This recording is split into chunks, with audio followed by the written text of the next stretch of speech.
it was pretty much our best versus their best. So when they came with that, and me moving up to 155 pounds, I was like, say less. You know what I mean? Like I don't know who it is. I don't really care. And then going and watching a couple of his fights, he's high level jiu-jitsu black belt. Um, so yeah, that's you know, I think it's going to be intriguing because with my wrestling background and then his jiu-jitsu, and then obviously I have a jiu-jitsu background.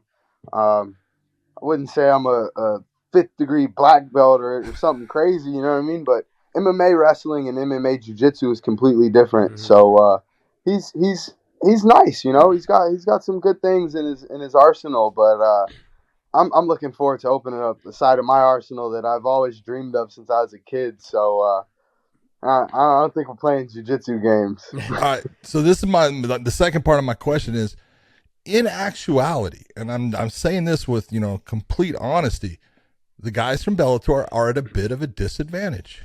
And the fact that it is in a ring, which is different, it's a different type of bounce and everything that you have in there. You can do things differently in a ring than you can in a cage. There's some things you can do in the cage that you can't do in the ring. And also that rule set, everybody that's on that Rizin, coming from Rizin, they're used to those rules. That's how they practice. That's how they play. And they don't have to think about, oh, I can do this or I can't. It's just automatic. Do you think that you're going to be able to just automatically be in that position and no problem, dude? I know I can kick, I can knee, I can stomp. Doesn't matter to the head. Any position the head's in, I can attack in any way. Elbows doesn't matter. Whatever elbow strike it is, 12-6 doesn't matter.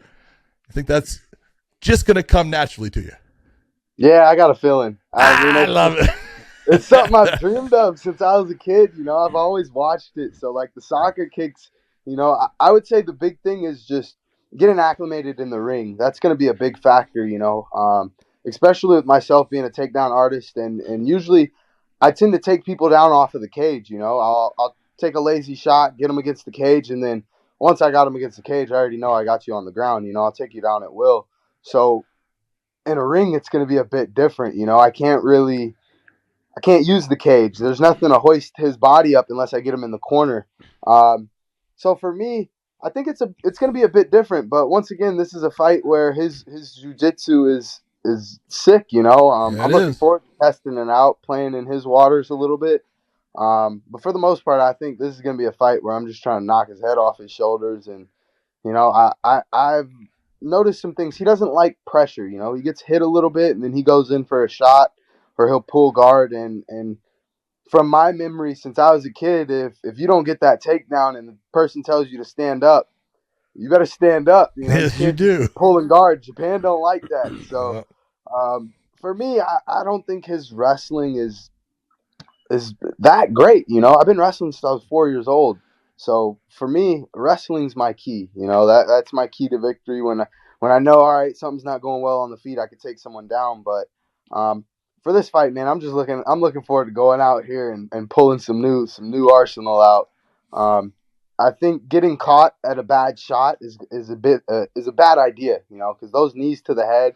So that's something I've been really working a lot of, is just stuffing shots and can't put yourself in the same positions. Yeah, so I don't know. In practice, I'm kicking people in the face while they're on the ground. It's fun. I'm sure your partners love that. No, they see my foot in their face and they're like, "Oh," and I'm like, "It's okay. I'm not going to kick you," Yeah. But like in the fight, it's full force, like full send all the way. Speaking of, who are your training partners right now for this? Same people. Joey Davis. We got a young roster. Honestly, we got a lot of amateur guys in there. They're just hungry, up and coming. We got Jake Babian.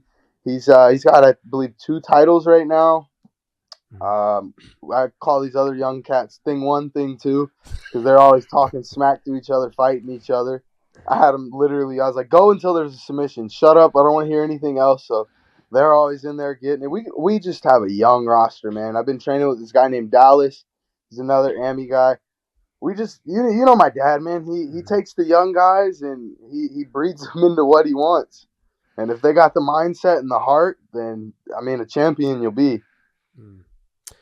What, in terms of what are your expectations when you get there? Expectations once you get there, because my expectations were the crowd's going to go wild, which they do for about 10 seconds.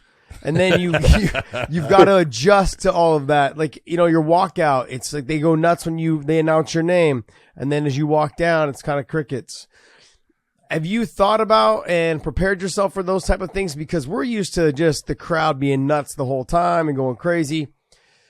It does play a little bit, for me, it did play a little bit of a mind trick on me. Yeah, practice. COVID, baby. Yeah. Practice. That's I had true practice, as well. man. Honestly, I genuinely liked fighting under COVID just because I could hear everything my father said. So, like, being able to hear his voice, you know what I mean? And at the same time, I feel like it shows who's the real dog in there, you know what I mean? Who really wants it more, There's no one cheering you on. It's how bad do you want it? Mm-hmm. So, just the level of respect that comes from Japan and the way that they cherish the sport, they're very respectful. You're not going to hear any booing.